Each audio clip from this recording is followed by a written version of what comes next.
solo a ti, Señor.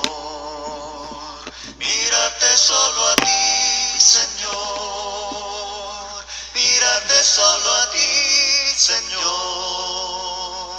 Y no mirar atrás. Seguir tu caminar, Señor. Seguir sin desmayar, Señor. Postrarme ante tu altar, Señor, y no mirar atrás. Seguirte solo a ti, Señor. Seguirte solo a ti, Señor. Seguirte solo a ti, Señor, y no mirar atrás. Seguir tu caminar, Señor. Seguir sin desmayar, Señor. Postrarme ante tu altar, Señor, y no mirar atrás. Servirte solo a ti, Señor. Servirte solo a ti, Señor. Servirte solo a ti, Señor, y no mirar atrás. Seguir tu caminar, Señor. Seguir sin desmayar, Señor. Postrarme ante tu altar, Señor, y no mirar atrás. Amarte solo a ti, Señor. Amarte solo a ti, Señor. Amarte solo a ti, Señor, y no mirar atrás. Seguir tu caminar, Señor. Seguir sin desmayar, Señor. Postrarme ante tu altar, Señor, y no mirar atrás.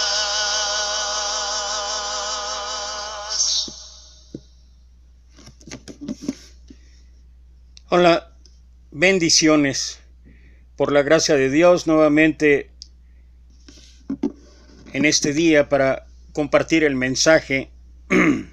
Estamos allí en la serie que hemos titulado Discípulo, y hoy nos toca ver o analizar, reflexionar sobre la octava y última bienaventuranza. Es una de las bienaventuranzas un poquito largas, incluso mientras las otras bienaventuranzas están resumidas en un versículo. Esta octava o última bienaventuranza son 3 versículos. En ella, a través de ella, explica el Señor el motivo o la situación o la circunstancia y el porqué de esta bienaventuranza. Y como hemos hablado en toda esta serie de las bienaventuranzas, hay un plan perfecto de parte de Dios, de parte del Maestro, de nuestro Señor Jesucristo, en cuanto a la secuencia de las bienaventuranzas. Hemos hablado que la primera y segunda bienaventuranza tiene que ver más con el reencuentro con Dios, con el ponernos en paz con Dios, con el reconciliarnos con Dios, con el reconocer que solamente Dios, solamente la gracia de Dios es quien puede cambiar nuestra vida. Y luego a través de la tercera hasta la séptima bienaventuranza, nuestro Maestro establece diversas situaciones o diversas circunstancias en que nosotros tenemos que actuar a causa de esa buena relación que podamos tener con Dios. Pero esta octava bienaventuranza nos hace ya realmente, a mí me hace recordar, sobre todo después de haber pasado un tiempo con los discípulos, llega el momento en que el Señor manda a sus discípulos y los manda a predicar y los manda a poner en práctica todo lo que habían aprendido, y les dice: los mando como ovejas entre lobos, y le da una serie de instrucciones. Y ahora sí llega el momento de poner en práctica todo lo aprendido, y es esta forma, la manera en que el Señor repite esta enseñanza en las bienaventuranzas. Y esta bienaventuranza que encontramos ahí en Mateo capítulo 5 del versículo del versículo 10 al 12 refleja esto.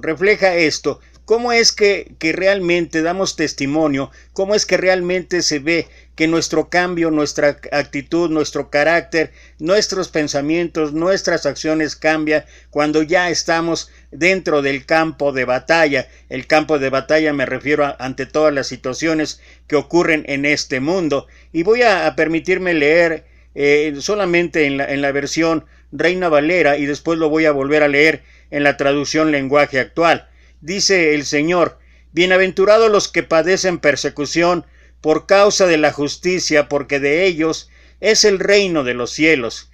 Bienaventurados sois cuando por mi causa os vituperen y os persigan, y digan toda clase de mal contra vosotros mintiendo. Gozaos y alegraos, porque vuestro galardón es grande en los cielos, porque así persiguieron a los profetas que fueron antes de nosotros. La traducción Lenguaje Actual lo escribe de esta manera: Dios bendice a los que son maltratados por practicar la justicia, pues ellos forman parte de su reino. Dios los bendecirá a ustedes cuando por causa mía la gente los maltrate y diga mentiras contra ustedes.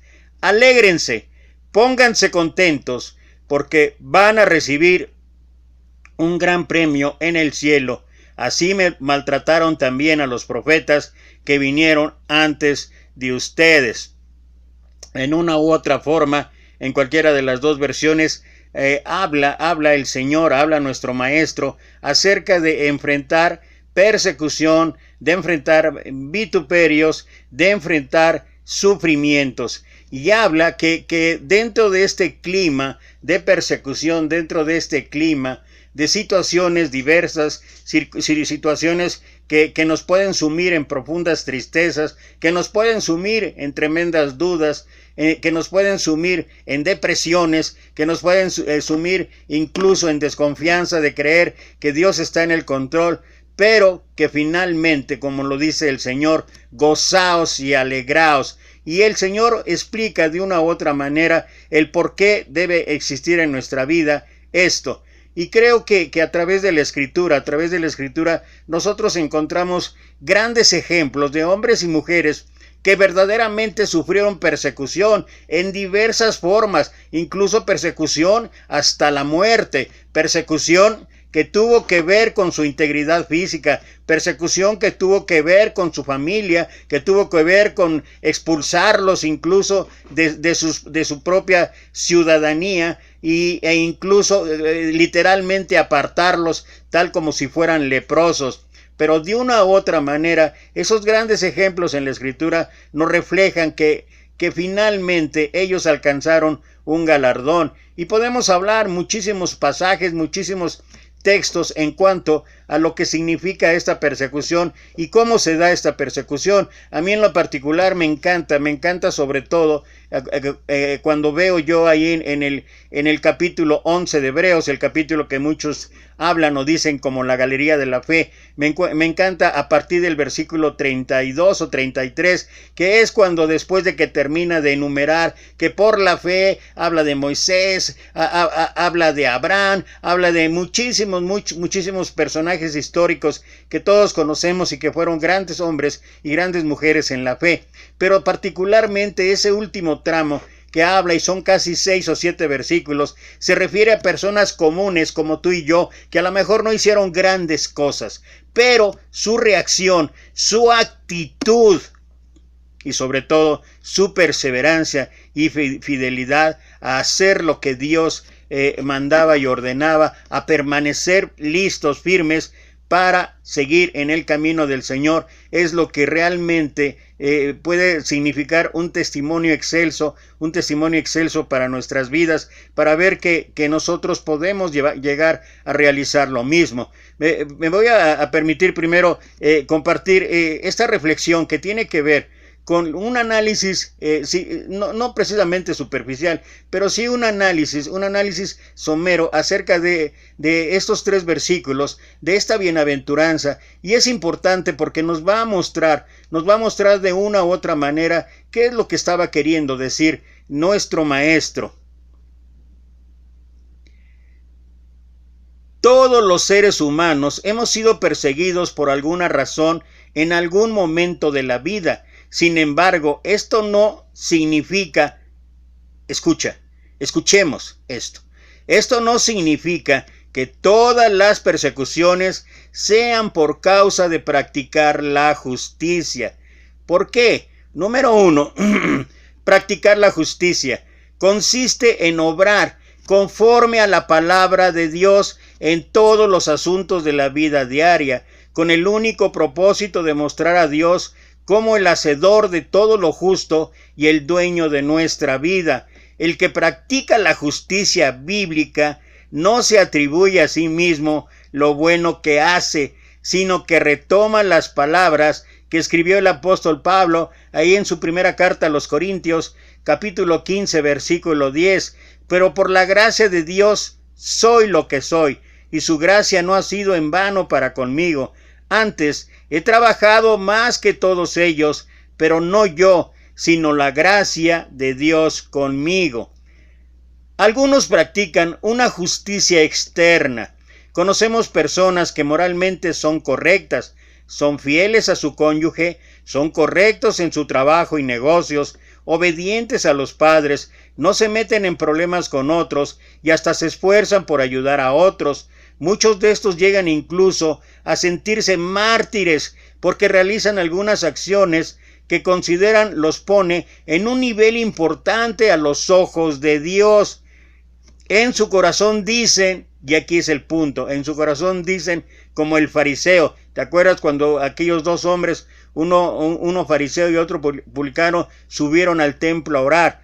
Dios, te doy gracias porque no soy como los otros hombres, ladrones, injustos, adúlteros, ni aun como este publicano. Ayuno 2 veces a la semana, doy diezmo de todo lo que gano. Esto lo podemos encontrar en esa historia que está narrada ahí en el libro de Lucas, capítulo 18, versículo 11 en adelante. Otro ejemplo de justicia externa concebida por el hombre es el joven rico. No adulteraba, no mataba, no robaba, no era mentiroso, honraba a sus padres, pero cuando Jesús le pidió dejar sus riquezas y entregarlas a los pobres y que tendría tesoro en el cielo, el joven rico, dice ahí la escritura, se entristeció. El contexto nos muestra que despreció la salvación que Jesús le ofreció por la posesión de sus riquezas. Este era un justo injusto. Es la historia que encontramos también en Lucas, capítulo 18, versículo 18 al 23. Muchas de las persecuciones a cristianos no son necesariamente, y esto me encanta, esa reflexión, estuve leyendo a la hora de estar preparando el estudio, lo estuve leyendo una y otra vez, y estuve pensando en muchas de las situaciones, circunstancias, no solamente de mi vida personal y las actitudes que yo he tenido, sino también lo que he visto a través del ministerio que nos ha permitido, por la gracia de Dios, a mi esposa y a mí, durante estos últimos 15 o 20 años. Muchas de las persecuciones a cristianos no son necesariamente por hacer lo que el hombre cree justo o injusto. Algunos dicen, me están persiguiendo porque soy cristiano, mis vecinos no me quieren, hablan mal de mí, se burlan de mí, etcétera, etcétera, etcétera. Pero cuando se analiza la situación, la persecución no es porque el sujeto sea cristiano, sino porque está viviendo indecorosamente o desordenadamente, accede a trabajos que deshonran a Dios, no paga sus deudas, se entromete en los asuntos de otros, tiene costumbres que afectan a otros, da consejos basados en la carne. Es lógico que a quien así vive sufre persecución por esto. Por eso Pedro habla acerca de esto, pero es un pasaje que voy a leer más tarde, ahí en Primera de Pedro capítulo 2, prácticamente voy a leer casi todo el capítulo, porque refleja mucho lo que habla este comentario, y aquí me voy a permitir hablar acerca de un asunto que recién ocurrió y que todos fuimos testigos de esto. Recién que comenzó la pandemia, recién que comenzó la instrucción de no tener que salir, de tener que abstenernos por medidas sanitarias de las conglomeraciones, de no estar más de 5 o 10 personas ubicadas en un lugar, y cuando se habló específicamente de que las iglesias tendrían que cerrar sus lugares de reunión simplemente porque era un lugar donde fluían muchas gentes, yo vi una cantidad de gente, no solamente en las congregaciones, incluso en las redes sociales, desgarrándose las vestiduras, echándose silicio, ceniza, hablando de que y citando el texto totalmente fuera de contexto, porque ahí fue una cuestión específica, lo que pasó a Pedro y Juan cuando les ordenaron que no hablasen, fíjate, que no hablasen en el nombre de Jesús.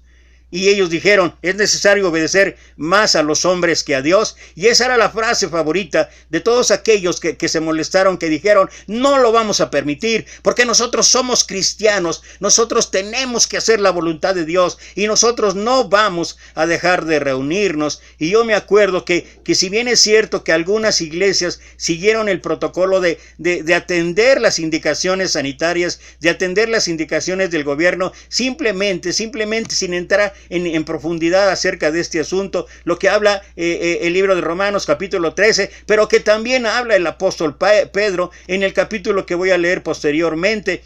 Habla acerca de someterse, de sujetarse, y habla simplemente como una medida, con una medida de seguridad. Y qué tristeza es que muchos de aquellos que se molestaron, que hablaron de que no, nos están quitando el cristianismo y todo eso, y luego la realidad que pasó en los siguientes 30, 40, 50, 60 días y hasta lo que llevamos ahorita, tuvimos que experimentar en carne propia las situaciones, las circunstancias de mucha gente contagiada, de mucha gente haber llegado al hospital, de empezar a ahí encontrar ya ahora pidiendo oraciones por la recuperación de tales o cuales personas y finalmente,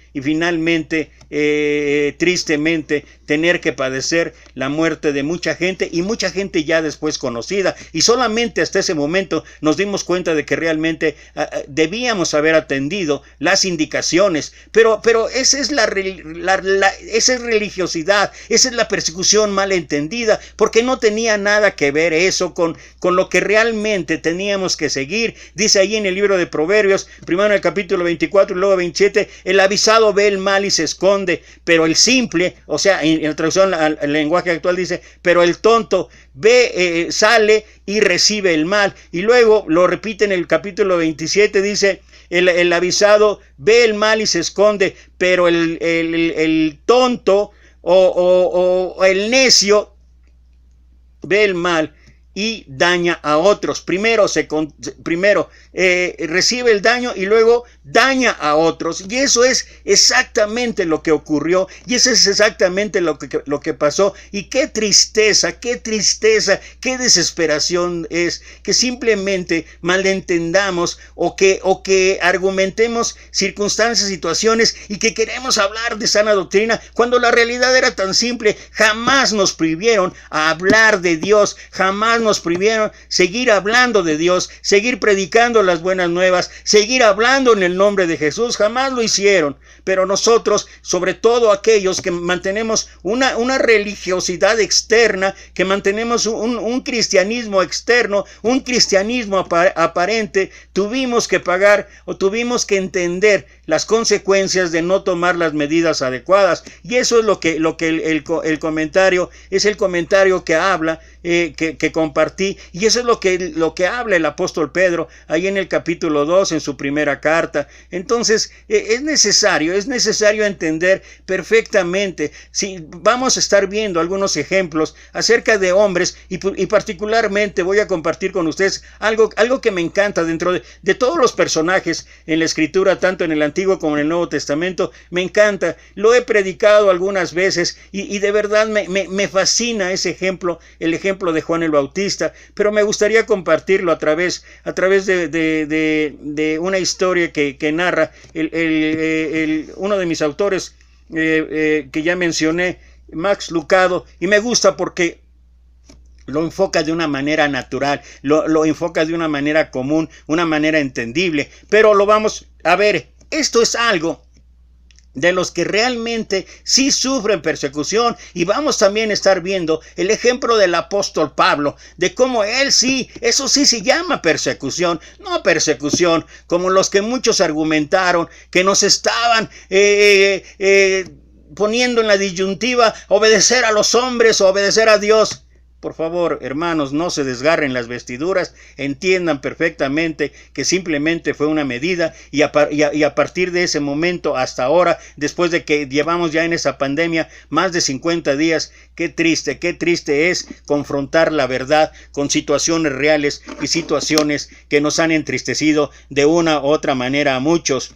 Los que practican la justicia divina padecen persecución. Esto es lo que enseña Pablo en su segunda carta a Timoteo, capítulo 3, versículo 12. La naturaleza del cristiano es alumbrar en un mundo lleno de tinieblas. Los hombres que están en las tinieblas se sienten heridos con la luz, así que es normal que la rechacen, que la aborrezcan y que no vengan a la luz para que sus obras no sean reprendidas. Otros son como la serpiente verrugosa que al ver la luz se lanza encima de la antorcha o linterna para inyectarle su veneno. Ser honestos, no acceder a las cosas que nos obliga el mundo porque son contrarias a la palabra de Dios, rechazar insinuaciones deshonestas, mentir, decir no a lo que los hombres del mundo quieren que diga sí. Esto produce mucho enojo a los que no son cristianos y siempre querrán hacer algo contra nosotros para demostrar su inconformidad. Un ejemplo de esta situación es lo ocurrido a José, cuando no quiso acceder a las insinuaciones adúlteras de la mujer de Potifar y terminó en la cárcel. No nos debemos extrañar de que estas situaciones acontezcan, tampoco nos debemos desanimar ni amedrentar delante de nuestros perseguidores. Si haciendo lo bueno sufrimos y lo soportamos, esto ciertamente es aprobado delante de Dios y para esto fuimos llamados. Y vuelvo a hacer referencia a que esto lo vamos a leer ahorita con más detenimiento en la primera carta del apóstol Pedro, capítulo 2 en adelante. Finalmente, hacer lo que es justo es lo normal en la vida del cristiano, como lo normal en el incrédulo es hacer lo injusto. También es normal que el justo sea perseguido, como es normal que el injusto persiga. No todas las persecuciones ocurren por obrar justamente, algunas son por vivir indecorosamente. ¿Qué tipo de persecuciones sufre usted por andar en la luz? Y esto es una realidad, y esa es una realidad que vivimos, y no tenemos que escondernos, ni tenemos que callar la verdad. Es la realidad que se vive en muchos cristianos, que vivimos en muchas congregaciones. Aparentemente somos celosos de la sana doctrina, aparentemente somos celosos de la buena enseñanza, y es a través, incluso hasta a veces del conocimiento, en que justificamos que somos obedientes a lo que Dios manda, pero nuestra vida refleja otra situación totalmente diferente. Hay gente que de alguna u otra manera no cumplió o no tuvo cualquiera que sea la felicidad, la satisfacción, etcétera, en un matrimonio y se separó. Y de todas maneras se tiene que seguir atendiendo a los niños, pero a pesar de que se ha separado y que esto no se hace legalmente, ya se inició otra relación. ¿Y sabes qué? ¿Sabes qué es lo más triste y qué es lo que no nos damos cuenta? Es que aparentemente, con una vida de piedad pensamos que esto puede quedar oculto. Pero te digo una cosa, y te lo digo a la manera en que me ocurrió en una casa donde vivíamos hace 28, casi recién que iniciamos en el cristianismo. Teníamos una casa y enfrente empezaron a construir las casas y obviamente en la construcción de las casas había muchos albañiles. ¿Y sabes qué aprendí? Que los albañiles se daban cuenta de todas las actividades, de todos los horarios, de la entrada y salida de todos los que estábamos en casa, no solamente de la nosotros, sino lo de todos los demás. Ellos día a día se percataron las actividades. Y ¿sabes qué? Finalmente, cuando un día previo, o prácticamente cuando terminaron de construir las casas y que acabó su trabajo, casualmente ese día se robaron las llantas de 2 automóviles, uno del trabajo, uno del trabajo que tenía yo y otro personal, y se robaron todas las llantas y nos preguntábamos quién fue, y otro vecino nos dijo, ay vecino, pues ¿cómo quién fue? Fueron los albañiles. Tal vez estaba mintiendo, tal vez estaba asumiendo algo, pero lo que sí aprendí, lo que sí es cierto y lo que tú puedes darte cuenta es que nuestra vida está siendo observada, y si tú o yo decimos ser cristianos, es cuando más nos tienen ahí en la lupa, y es cuando más se dan cuenta no solamente de nuestras actitudes, no solamente de nuestras acciones, no solamente de nuestro testimonio, sino de todas y cada una de las cosas que hacemos. Entonces luego nos preguntamos, ¿por qué no nos llevamos bien con los vecinos? Porque los vecinos dicen, ¿cómo es posible que el que habla de Dios, habla del cristianismo, habla de llevar una vida honesta, y le pasa esto y le pasa al otro? No quiero abundar en detalles, pero así es lo que pasamos muchos cristianos, y la verdad es una serie de situaciones y circunstancias, y luego nos preguntamos, es que no me hablan porque soy cristiano y soy perseguido. Eso no es persecución, eso no es persecución en ninguna de las formas que lo queramos ver. Eso no es lo que realmente pasa, eso realmente no es lo que ocurre. Y por eso me gustaría compartir contigo esto que habla acerca de específicamente de Juan el Bautista. Y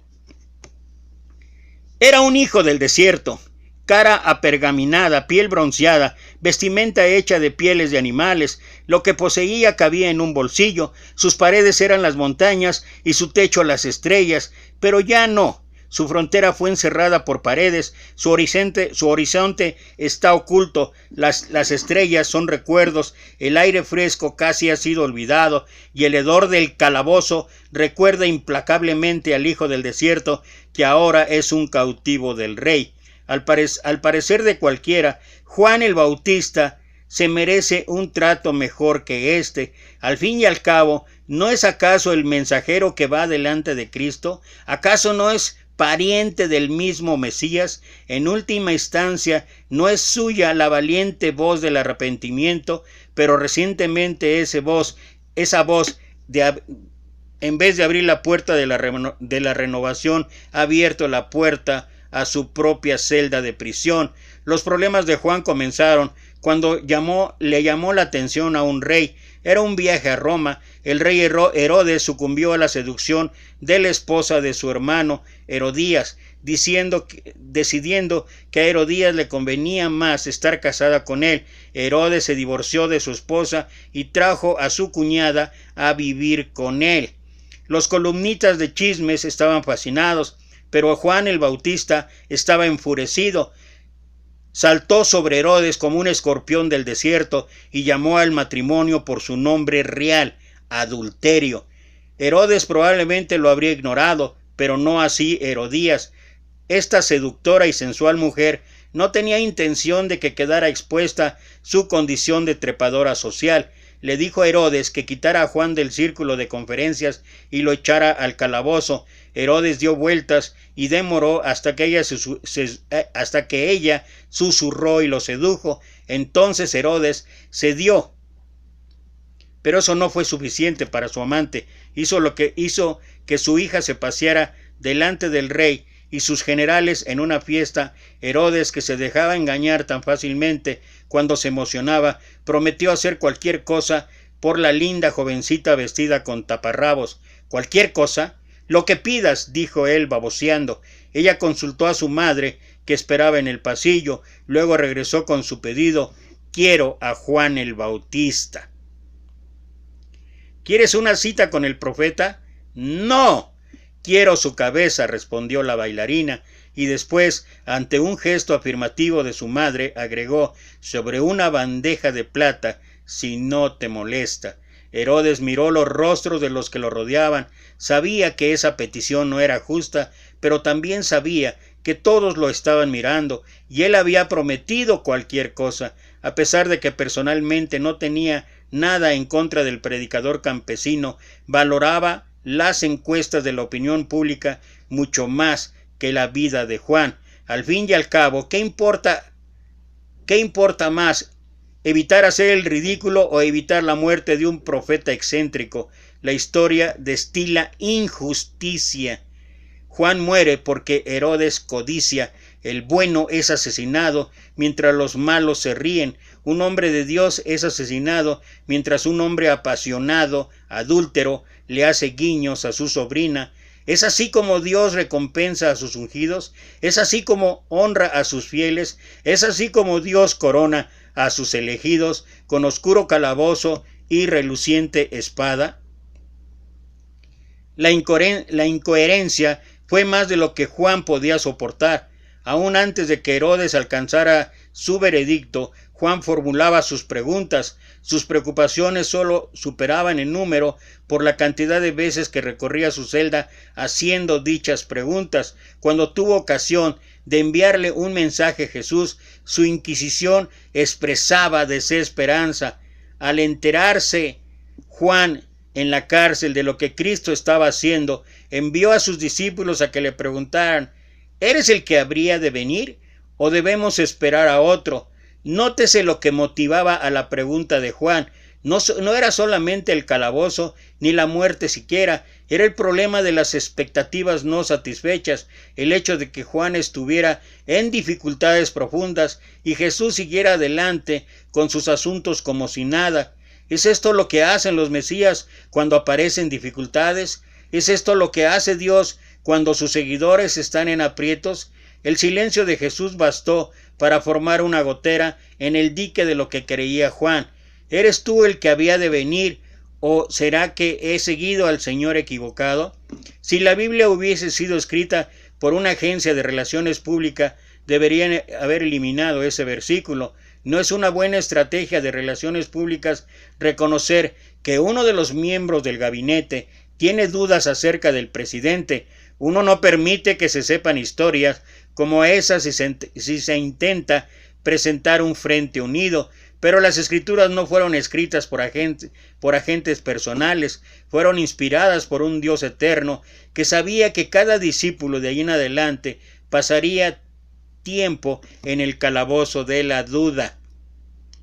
Aunque las circunstancias hayan cambiado, las preguntas no, las mismas son formuladas cada vez que los fieles sufren las consecuencias de los infieles, cada vez que una persona da un paso en la dirección correcta para luego tropezar y caer de bruces, cada vez que una persona hace una obra de bien pero sufre resultados malignos, cada vez que una persona adopta una posición pero acaba cayendo sobre su rostro, las preguntas caen como lluvia. Si Dios es bueno, ¿por qué me duele tanto?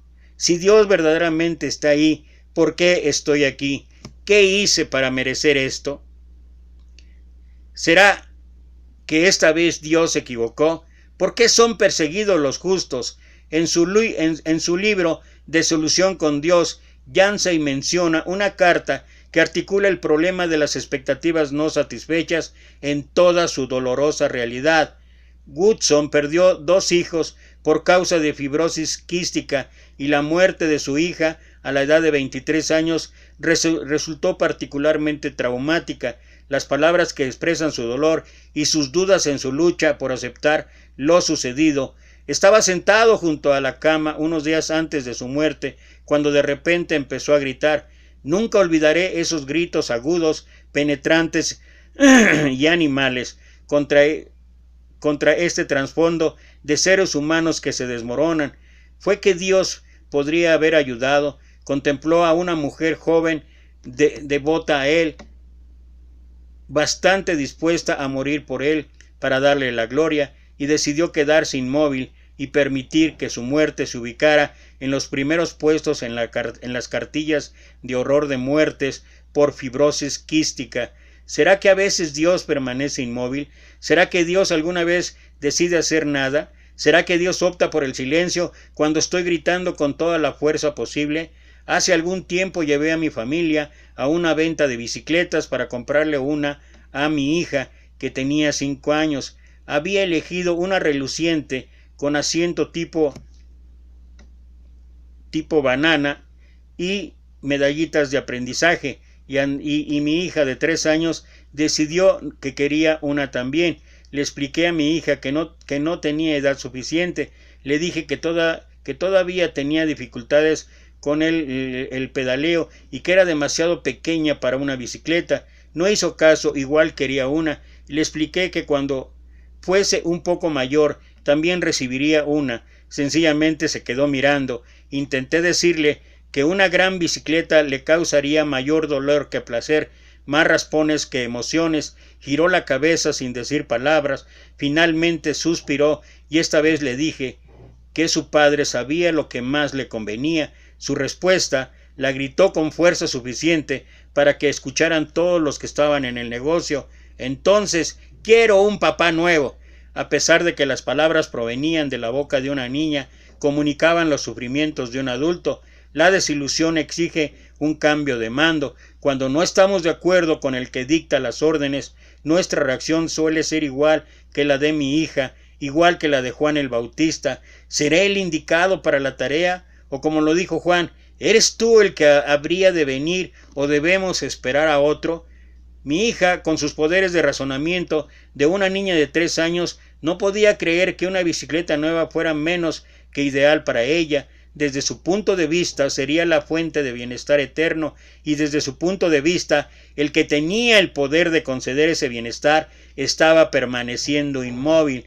Juan no podía creer que cualquier cosa, exceptuando su liberación, sirviera el mejor interés de todos los involucrados. Según su opinión, era hora de practicar un poco de justicia y ponerse en acción, pero el que tenía el poder estaba permaneciendo inmóvil. No puedo creer que Dios se quede sentado en silencio cuando un misionero es echado de un país extranjero, o un cristiano pierde una promoción por causa de sus creencias, o una esposa fiel es víctima de abuso por parte de un esposo incrédulo. Estas son solo 3 de muchas cuestiones que han llegado a la lista de muchas oraciones, todas ellas oraciones que parecen no haber sido contestadas. Regla general: nubes de dudas son generadas cuando el aire cálido y húmedo de nuestras expectativas se encuentran en el aire frío del silencio. Si ha escuchado el silencio de Dios, si ha sido abandonado en el calabozo de la duda, no deje este libro hasta ver el capítulo siguiente. Tal vez aprenda, como lo hizo Juan, que el problema no se trata tanto del silencio de Dios, sino de su habilidad para oír. Y quiero terminar esta historia, ya no leyendo lo del resto que escribe, lo quiero terminar hablando acerca de esto y en cuestión de ver qué fue lo que pasó ahí, qué fue lo que ocurrió ahí. Quiero irme directamente a lo que pasó precisamente ahí en el pasaje que este autor de este libro nos estaba compartiendo. Dice Juan, en Lucas capítulo 7, versículo 18, los discípulos de Juan el Bautista fueron a contarle todo lo que Jesús hacía. Por eso Juan envió a 2 de sus discípulos para que le preguntaran a Jesús si él era el Mesías o si debían esperar a otro. Cuando llegaron a donde estaba Jesús, le dijeron: Juan el Bautista nos envió a preguntarte si eres el Mesías o si debemos esperar a otro. En ese momento Jesús nota la respuesta de Jesús. La respuesta de Jesús no fue lo que de alguna manera originaba la pregunta de Juan el Bautista, no fue de acuerdo a lo que Juan el Bautista pudiera haber estado preguntándose, o a lo que muchos de nosotros, cuando estamos en sufrimiento a causa de justas buenas, estoy hablando de gente que sigue a Dios, estoy hablando de gente que hace la voluntad de Dios y que a causa de ello va a tener persecución, va a tener vituperios, va a tener una situación nada fácil en su vida. En ese momento Jesús sanó a muchos que estaban enfermos y que sufrían mucho. También sanó a los que tenían espíritus malos y a muchos ciegos les devolvió la vista. Luego les respondió a los 2 hombres: vayan y díganle a Juan todo lo que ustedes han visto y oído. Ahora los ciegos pueden ver y los cojos caminan bien, los leprosos quedan sanos y los sordos ya pueden oír, los que estaban muertos han vuelto a la vida, y a los pobres se les anuncia la buena noticia de salvación. Dios bendecirá a los que no me abandonan, porque hago todo esto. Estoy leyendo la traducción lenguaje actual. Cuando los discípulos de Juan se fueron, Jesús comenzó a hablar con la gente acerca de Juan y dijo: ¿a quién fueron a ver al desierto? ¿Era acaso un hombre doblado como las cañas que dobla el viento? Y obviamente aquí lo que estaba haciendo el Señor era de alguna manera ensalzar o exaltar la labor que siempre había hecho Juan. Pero lo importante del caso para todos aquellos que de una u otra manera tendrán o tendremos, permíteme incluirme, tendremos persecución, y que tendremos persecución o que tendremos vituperios o que tendremos amenazas o que tendremos malos tratos por servir a Dios, por seguir la justicia de Dios, por practicar lo que la buena voluntad de Dios. Mira, solamente es un motivo de esperanza. Y te había yo dicho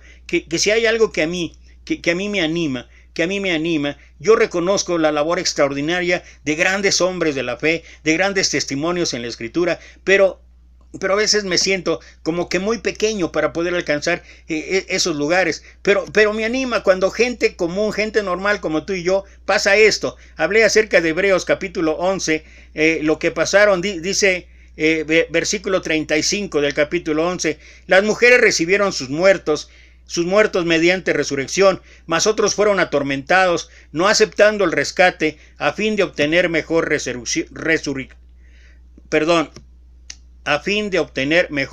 resurrección. Otros experimentaron vituperios y azotes, y a más de esto, prisiones y cárceles. Y yo me pregunto, ¿quién de nosotros ha pasado esto? ¿Quién de nosotros ha vivido una situación así? Y no es el único ejemplo. Hay a través del libro de los Hechos muchísimos ejemplos. Y nosotros quejándonos de que no nos vamos a poder reunir, obedeceremos más a Dios que a los hombres. Es que ¿por qué mis vecinos me atacan? Es porque soy perseguido. Pues cambia tu vida. Da un buen testimonio en tu vida. O sea, veamos las cosas como realmente son. Otros experimentaron vituperios y azotes, y además de esto, prisiones y cárceles.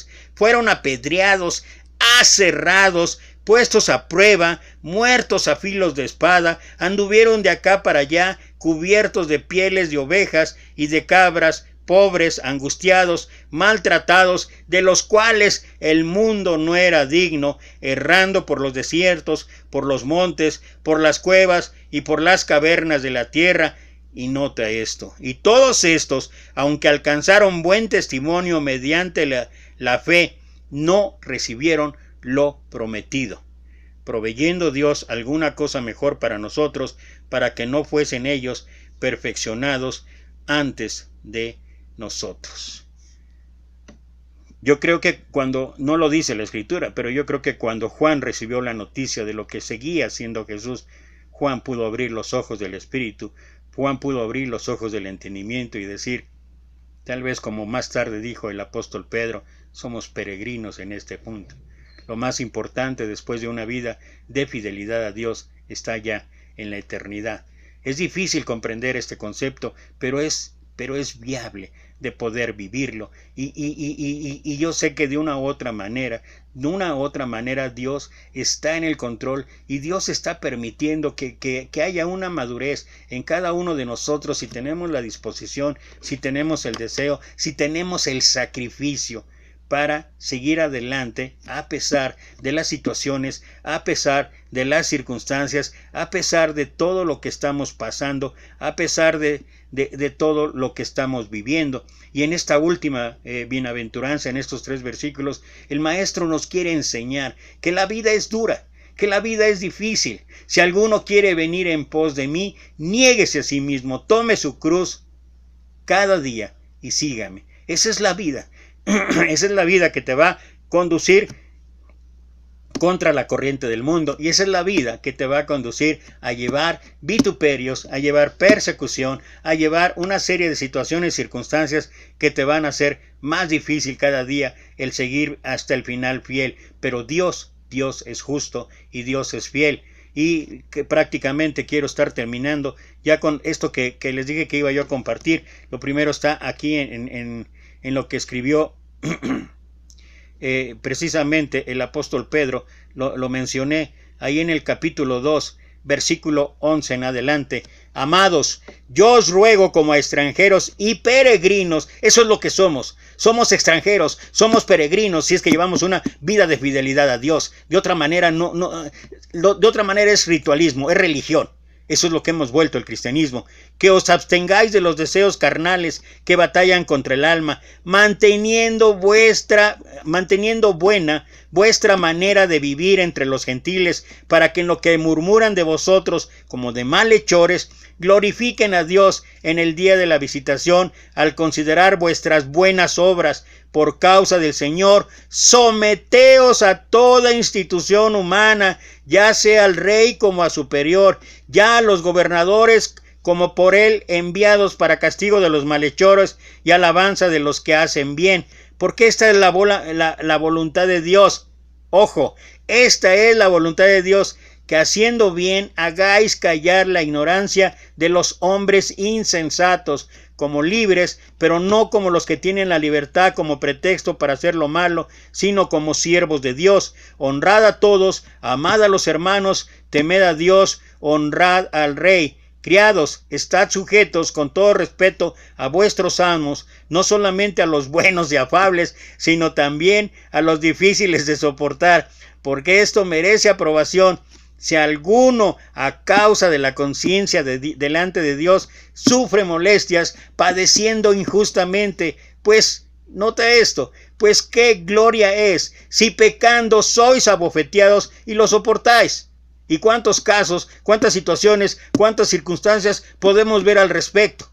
Que a veces las cosas no van bien, que a veces las cosas nos castigan, nos azotan y todo lo demás, y lo soportamos. Pero no es por hacer la justicia de Dios, o no es por seguir la voluntad de Dios. Es lo que dice Pedro, qué gloria es si pecando sois abofeteados y lo soportáis. Mas si haciendo lo bueno sufrís y lo soportáis, esto ciertamente es aprobado delante de Dios, pues para esto fuiste llamados, porque también Cristo padeció por nosotros, dejándonos ejemplos para que sigáis sus pisadas. Esto es lo que hemos estado hablando en toda esta serie Discípulo. El que dice que permanece en él debe andar como él anduvo, y debemos andar como nuestro Señor Jesucristo anduvo, el cual no hizo pecado, ni se halló engaño en su boca, quien cuando le maldecían no respondía con maldición, cuando padecía no amenazaba, sino encomendaba la causa al que juzga justamente. Y créeme que podría compartir un montón de experiencias que he vivido, incluso algunas muy recientemente, acerca de la gente que quiere tomar la justicia en sus manos, de que no quiere esperar a que Dios ponga las cosas en su lugar a su tiempo y de acuerdo a sus sazones. No, ellos quieren ver ahorita si hay alguien que se equivocó, si hay alguien que ofendió, y si es alguien que lo hizo hace 20 años, quieren ver ahorita la justicia de Dios, quieren ver que aquel esté destruido, y hasta que él esté pisoteado, esté ahí derribado, entonces se preguntarán, ¿y para qué? ¿Y para qué? Si esto no es la justicia de Dios. Dice el apóstol Pablo, pero tú, escribiendo a Timoteo, pero tú has seguido mi doctrina, conducta, propósito, fe, longanimidad, amor, paciencia, persecuciones, padecimientos, como los que me sobrevivieron en Antioquía, en Iconio, en Listra, persecuciones que he sufrido, y de todas me ha librado el Señor. Este es otro muy grandioso ejemplo. ¿Quieres hablar de persecución? ¿Quieres hablar de ser vituperado? ¿Quieres hablar de una vida que significa hacer la voluntad de Dios y por tal causa recibir incluso hasta momentos en que ha sido apedreado, botado fuera de la ciudad y todavía pensando que había muerto, dejarlo ahí abandonado, y cuando fueron y lo levantaron, entró a la ciudad y ¿sabes a qué entró? A seguir predicando. Y nosotros debemos seguir más a los hombres que a Dios. ¿Por qué nos van a cerrar la iglesia? Pues para que nos pongamos a trabajar. Esa sería la respuesta ahora. Pues para que nos pusiéramos a trabajar. Porque si no, no íbamos a reaccionar nunca. Y también todos los que quieren vivir piadosamente en Cristo Jesús padecerán persecución. Mas los malos hombres y los engañadores irán de mal en peor, engañando y siendo engañados. Y esto es algo real. Esto es algo que puede ocurrir en nuestras vidas. Y esto es algo que el Señor resumió en esta última bienaventuranza y que, como dije antes, es la conclusión de una transformación, es la conclusión de una secuencia en el carácter, en la actitud, en el pensamiento, en las acciones de alguien que quiere ser discípulo de Cristo. Reencontrarnos con el Señor, ponernos a cuentas con el Señor, empezar a practicar y después, vámonos al campo de batalla. Y en el campo de batalla, que es la vida misma, que es todos los días, porque esto no es de domingos o de miércoles, es de todos los días, mostrar a través de nuestra vida que somos discípulos de Cristo. Y por eso es que el Señor dice, bienaventurados, dichosos, felices, cuando te halles en persecución, porque si te halles en persecución, ¿qué crees? Es que estás haciendo la voluntad de Dios. Si no está pasando nada en tu vida, si simplemente llevas una vida ritualista, religiosa, no va a haber problema. Nadie te va a perseguir. No vas a tener ningún problema. Vas a seguir igual. Porque tu vida, mi vida, no ha cambiado. Cambia cuando verdaderamente la gente ve algo diferente en nosotros. Cambia cuando somos un testimonio vivo del poder de Dios. Y pues gracias damos a Dios por toda esta enseñanza, que si la pusiéramos en práctica, créanlo, que las cartas serían el complemento, pero en realidad nuestra vida sufriría una transformación total si viviéramos estas 8 bienaventuranzas traducidas en lo que es la vida común, la vida cotidiana, la vida diaria. Pues gracias otra vez por estar aquí, a quienes pudieron conectarse. Gracias otra vez.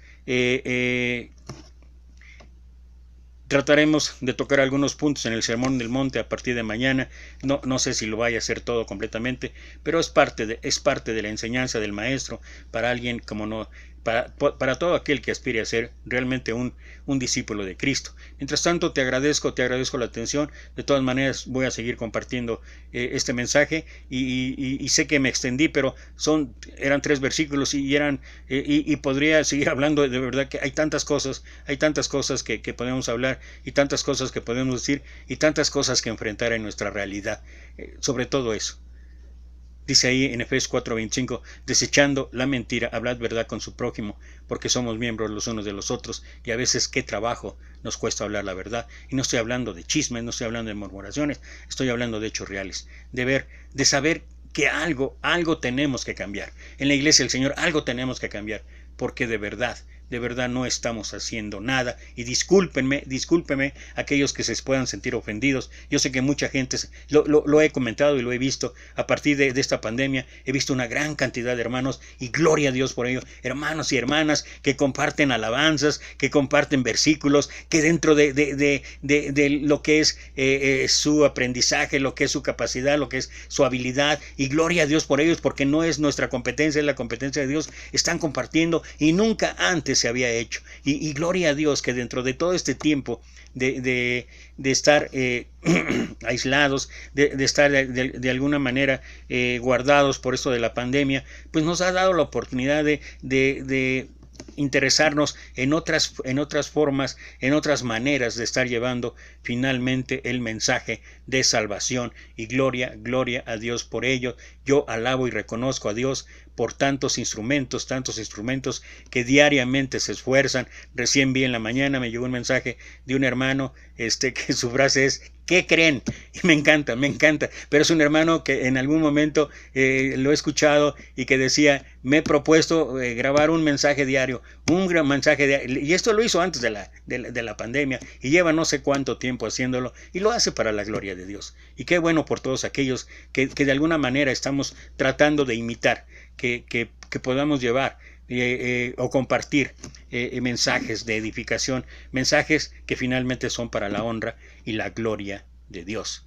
Gracias otra vez, te mando 1,000,000 de bendiciones y me despido no sin antes decir, por favor, cuídate, cuidémonos todos.